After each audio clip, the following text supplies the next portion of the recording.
Welcome to the Deep Dive, where we plunge into the tech and trends shaping our world, transforming complex information into those clear, concise insights you crave. Glad to be here.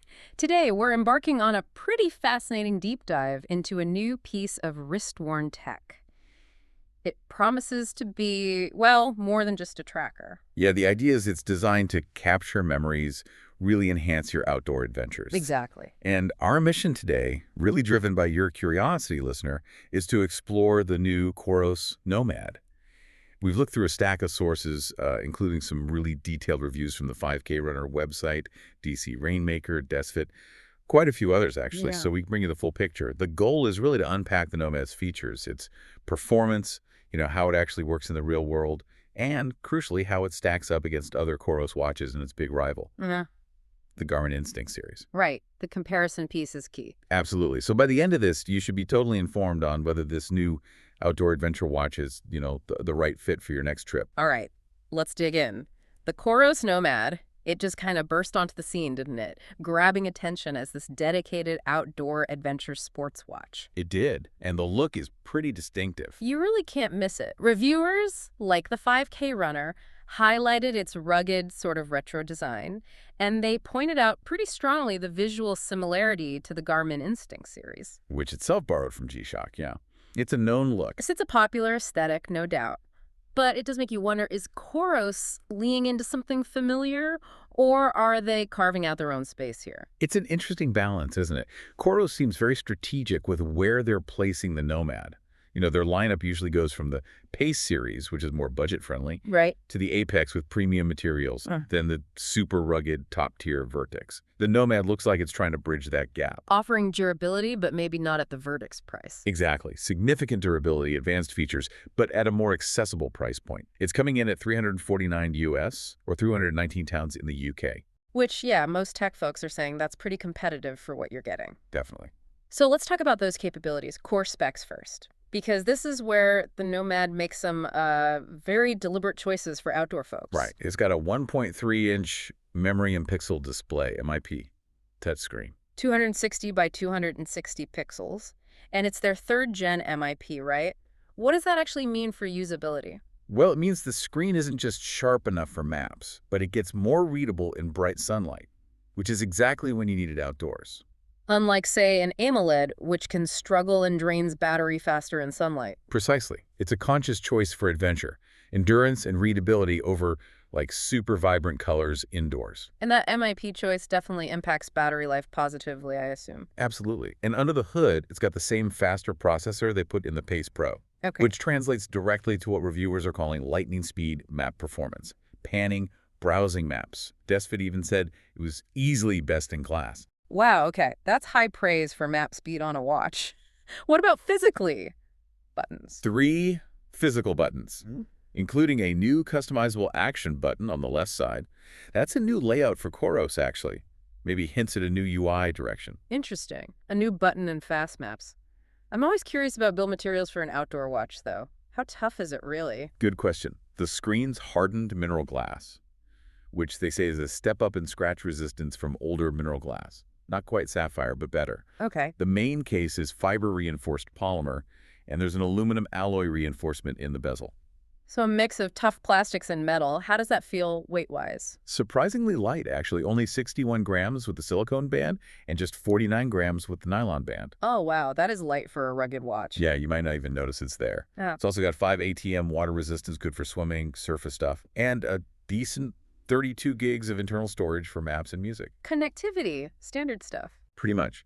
Bluetooth for phone and accessories, Wi-Fi for data sync and map downloads. But, and this is a big one for some people, no ANT plus sensor support. Ah, okay. So if you're deep in the Garmin ecosystem with ANT Plus sensors... Might be a sticking point. You'd need Bluetooth sensors instead. Got it. Okay. Hardware covered. But this next bit, the adventure journaling feature... Yeah.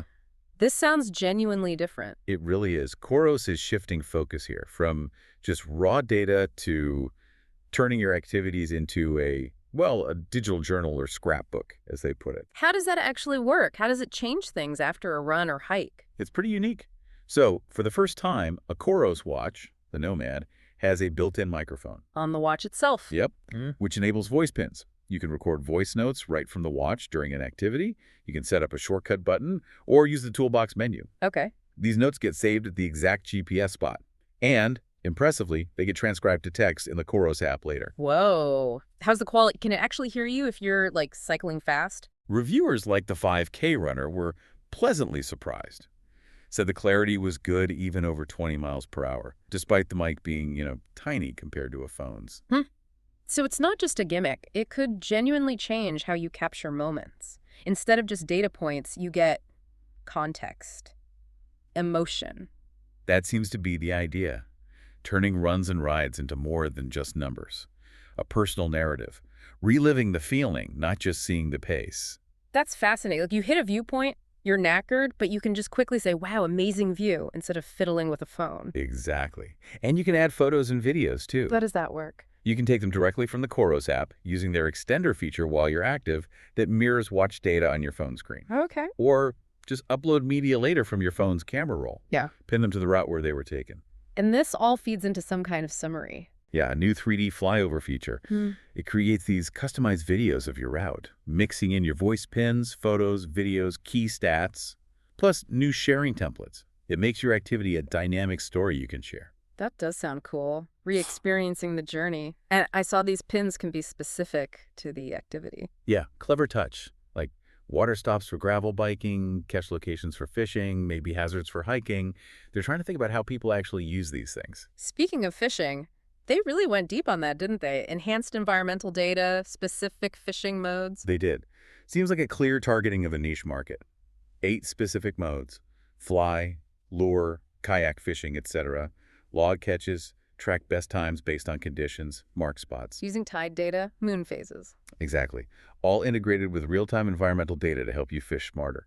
You could even save up to 5 locations in the app to check conditions before you go out. That's pretty specialized.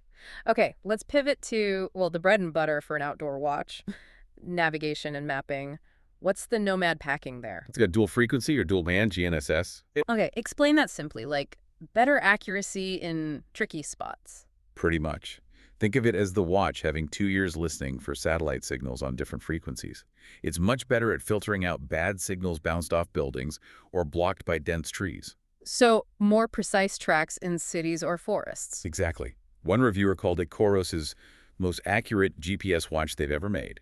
Said the tracks were nearly flawless. And maps. Does it have proper maps? Yes, full global offline color maps. With street names, points of interest, and importantly, a visual difference between roads and trails. Trails are dotted lines. Super helpful. Offline maps are crucial. And the responsiveness. We heard it was fast, but is it usable on the wrist? Panning around? That's a major highlight. According to multiple sources, super fast. Probably one of the fastest and most responsive map experiences. DC Rainmaker even called it easily best in class. Okay, that's impressive. Navigation tools. Back to start. Off-course warnings. Yep. Checkpoint navigation, back to start, deviation alerts if you wander off course, and touchscreen map control. You can also reverse routes in the Coros app. Any limitations on the nav front?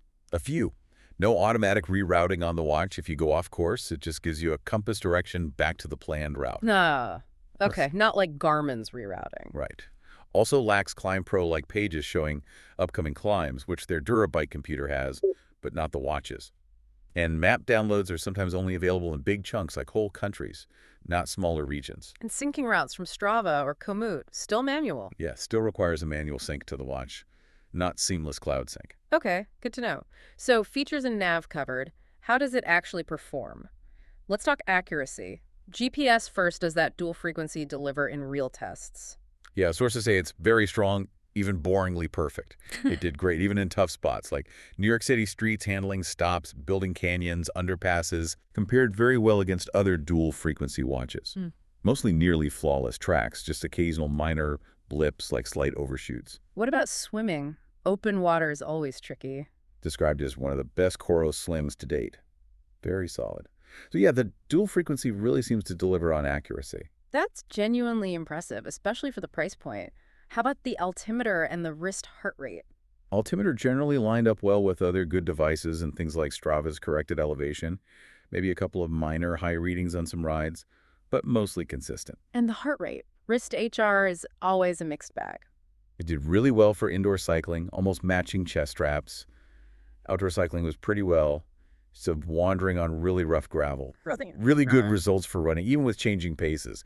The usual challenges came with weight training and HIE, lots of arm movement and gripping, but it still trended pretty well. No huge errors. So the verdict on HR. Overall, good, but not great. Seems fair. But reviewers felt it was the best implementation of the Coros HR algorithms to date. And you can always pair a Bluetooth chest strap if you need top-tier HR accuracy. Makes sense. Okay, shifting gears to training and wellness. What does the Nomad offer beyond tracking the activity itself? Progress, recovery, health. It's got over 40 built-in sport modes: running, cycling, climbing, swimming, those fishing modes, triathlon, strength, yoga, you name it. Customizable data screens, up to 8 fields per page, alerts, all the standard stuff. And the EvoLab metrics, training load, recovery. Yep, it integrates with Coros EvoLab, so you get training load, base fitness, training status, recovery timer, running fitness, race predictor, VO2 max estimates. I remember Desfit mentioned something about the training load calculation, like a rolling 7-day load being sort of introduced. What's that about? Yeah. That was a bit of an oddity at launch. He noted Coros was sort of introducing it, but it only showed up properly on one specific widget in the app. Other views still reset weekly. Which isn't ideal for tracking cumulative fatigue, right?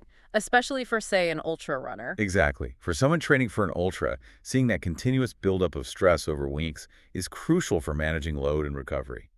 Coros did say they plan to implement a full 7-day rolling load across the board, which is good.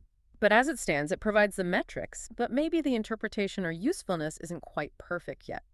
Some reviewers found the race predictions or VO2 max estimates a bit off. Yeah, some found estimates like VO2 max or race times consistently underestimated, or FTP estimates a little bit high. Yeah. Didn't always match up with actual performance or recent tests. So the training feedback is useful, but maybe not perfect by any means. Needs context. Okay. And what about just daily tracking? Sleep, stress, that kind of thing? Smart feature. It monitors daily stuff. Sleep duration, phases, quality though. Sleep stage accuracy isn't its strong suit. Tracks HRV, which match other devices well, resting heart rate, daily stress, set VO2 for altitude, and has a wellness check feature. Smart features. Notifications, music, payments. Get smartphone notifications fine. Music is MP3 files, only you have to manually load them. No Spotify or Deezer streaming. Okay. No music streaming is a drawback for some. Definitely. Oh. Also, no NFC payments and no third-party app store like Garmin's Connect IQ. Right. Connect IQ is a big ecosystem for Garmin. Apps, watch faces. Huge. Yeah. It allows for a lot more personalization and adding features Coros doesn't offer natively. The Nomad does have the screen extender feature to mirror data on your phone and live track safety alerts, but those need your phone's connection.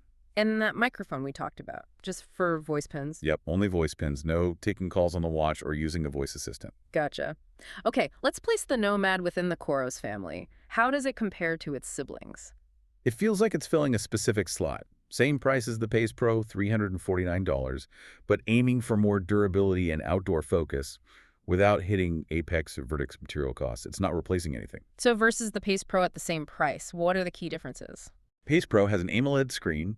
Nomad has the MIP better for outdoor battery visibility, but the Nomad adds the hardened mineral glass, the aluminum bezel bit, that newer MIP display, full offline maps. Maps are a big one. Huge. Plus the action button, the voice pins mic, weather widget, fishing modes, the photo-video integration. It's packing a lot more adventure stuff for the same money. Sounds like a clear step up for outdoor users at that price. What about against the next tier up, the Apex 2 Pro? That's $449. Okay, versus the Apex 2 Pro. Nomad is actually lighter, 61G versus 66G. Both have the same 1.3-inch 260 by 260 display, but Nomad's is the newer, brighter 3rd-gen MIP. But the Apex has better materials, right? Sapphire? Correct. Apex 2 Pro has sapphire glass, which is much more scratch-resistant, and grade 5 titanium for the bezel cover. Nomad has the hardened mineral glass and polymer aluminum combo. Interesting trade-off. What about battery life between those two? Here's where it gets interesting. The Nomad actually boasts better battery life in the demanding GPS modes. All systems on is 50 hours for Nomad versus 41 for Apex 2 Pro. Yep. And dual frequency mode is 34 hours for Nomad versus 24 for Apex 2 Pro. Wow. So for someone doing multi-day events, the cheaper Nomad might actually last longer in GPS mode. It seems so. That's a significant win for the Nomad. Both have 32 GB memory, same 5 ATM water resistance. It really highlights that battery performance isn't solely tied to price tier here. That's a potential game changer for ultra-endurance folks. Okay, and against the big boss, the Vertex 2S at $699, Obviously different price league, but how does it compare on paper? Nomad is much lighter and smaller than the Vertex 2S, 87G. Vertex 2S has a bigger 1.4-inch screen, higher resolution, even more premium materials, sapphire, titanium, and higher 10 ATM water resistance. And battery, verdict's still king there overall. Generally, yes, the Vertex 2S boasts longer overall battery life figures, but the Nomad's duration is still seriously impressive for its price. And notably, all three Nomad, Apex 2 Pro, Vertex 2S share the exact same all-satellite dual-frequency GNSS chip. So top-tier GPS accuracy isn't reserved for the most expensive model. Exactly, you get that core accuracy across this range. That's a big plus for Coros' lineup. All right, now for the main event. Nomad versus Garmin Instinct. Specifically the Instinct 3 series. This feels like the core battleground. Is the Nomad the Instinct killer, some are suggesting? Huh. Well, it's definitely a fierce fight. The Nomad certainly throws down a gauntlet, especially on price. Remember, Nomad is $349, the Instinct 3 AMOLED is $499, and the Solar is $400. So right off the bat, Coros has a price advantage. A significant one. Reviewers definitely see it as a good deal for the features packed in. So what are the Nomad's biggest wins over the Instinct 3, according to the sources? The absolute number one, highlighted by DC Rainmaker as a massive omission for Instinct 3, is full offline maps. Nomad has them, Instinct 3 doesn't at all. Correct. Nomad has proper, detailed offline color maps with streets, POIs. Instinct 3 just doesn't have that level of mapping, which feels like a major miss for an outdoor watch. Wow, okay, that's huge. What else? Price, obviously. Touchscreen Nomad has a MIP touchscreen, neither Instinct 3 model does, which apparently was a huge surprise from Garmin. No touchscreen on the new Instincts. Interesting. Yeah, and map speed. We talked about how fast the Nomad's maps are easily best in class. Garmin maps can sometimes take like 10 seconds plus to fully render. That's a big usability difference on the trail. Definitely. And finally, the 5K runner mentioned the Nomad software felt more stable during pre-release testing compared to the Instinct 3's launch firmware, which apparently had some early issues. Okay, those are strong points for Nomad. Maps, price, touchscreen, speed, stability. But Garmin's the giant here. What advantages does the Instinct 3 still hold? Garmin definitely still has key strengths. The built-in LED flashlight on the Instinct 3, that's a massive practical feature reviewers love, calling it almost a can't-live-without thing. Nomad doesn't have one. Flashlight is definitely handy. What else? Battery life. Specifically on the Instinct 3 Solar, it offers far longer battery life, potentially even unlimited GPS battery life. In some modes, with enough sun. Its solar charging is apparently much more effective now. Nomad has no solar. Right, solar is a big Garmin play. And then the whole ecosystem. Garmin has the vast Connect IQ, App Store apps, watch faces, data fields, just way more customization and extended features. More smart features too, presumably. Music, payments. Exactly. Music streaming services like Spotify directly on the watch, Garmin Pay for NFC payments. Nomad has neither. Garmin also arguably has more nuance to the sports and health metrics within its broader platform. And navigation features. Any edge there for Garmin? Yes, the Instinct 3 offers on-device rerouting if you go off course. Nomad, as we said, just points you back. So it really is a trade-off, isn't it? Nomad wins on maps, price, maybe map speed, and touchscreen. Instinct 3 wins on flashlight, solar battery potential, app ecosystem, smart features like payments music, and on-device rerouting. That sums it up pretty well. It depends entirely on what you, the user, prioritize for your adventures. And DC Rainmaker also pointed out something interesting about Garmin's own lineup, right? How the Instinct 3 pricing sits awkwardly. Yeah, he made a good point. With the Instinct 3 priced at $400, $500, older but arguably more feature-rich Garmin models like the Fenix 7, around $429, or Epix Gen 2, $399.7, $409, suddenly look very appealing. Because they do have offline mapping, Wi-Fi, music. Exactly. Features the Instinct 3 lacks, sometimes for less money than the Instinct 3 AMOLED. It makes the Instinct 3's value proposition, especially the lack of maps, seem a bit strange within Garmin's own range. A confusing internal dynamic for Garmin buyers, perhaps. Okay, let's wrap this deep dive up. Final verdict on the Coros Nomad. Where does it land? Is it a real contender? I think the consensus from reviewers is yes, it's a good watch, targeted at the right people for the right price. It delivers solid accuracy, especially GPS, and those map features are genuinely impressive, definitely enough to, quote, embarrass the more expensive Garmin Instinct. Who's the ideal user then? Probably outdoor adventurers, hikers, maybe those anglers, who want a really feature-rich GPS watch, but are price-conscious. Especially if good maps are high on the list. Could be great for a first-time serious GPS adventure watch buyer, or someone maybe burned by cheaper options that didn't deliver. And areas where Coros could still improve the Nomad? Maybe future updates? The main things mentioned were fully implementing that rolling 7-day training load properly across the app, maybe expanding the voice note use so it doesn't always need GPS active like for quick voice memos anytime, Ah, yeah, that'd be handy. and maybe making the action button customization a bit more intuitive. But overall, the Nomad brings excellent mapping and that unique journaling capability to a really competitive price. It's definitely shaking things up. It really does seem to offer a compelling package, especially pulling that top-tier GPS and mapping down to this price. It's not just tracking where you went, but helping you tell the story of the adventure. Exactly. It really makes you think, doesn't it? With a watch focused on journaling the experience, what adventures would you want to capture? And what kind of story would your data actually tell?